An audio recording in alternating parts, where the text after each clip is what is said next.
பரிசுத்த ஆவியின் எழுப்புதல் பரவட்டும் எங்கள் தேசத்தில். பரிசுத்த ஆவியின் எழுப்புதல் பரவட்டும் எங்கள் சபைகளில்.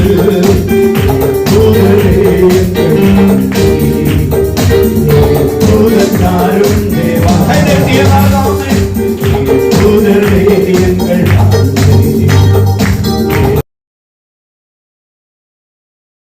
தூதக்காரும்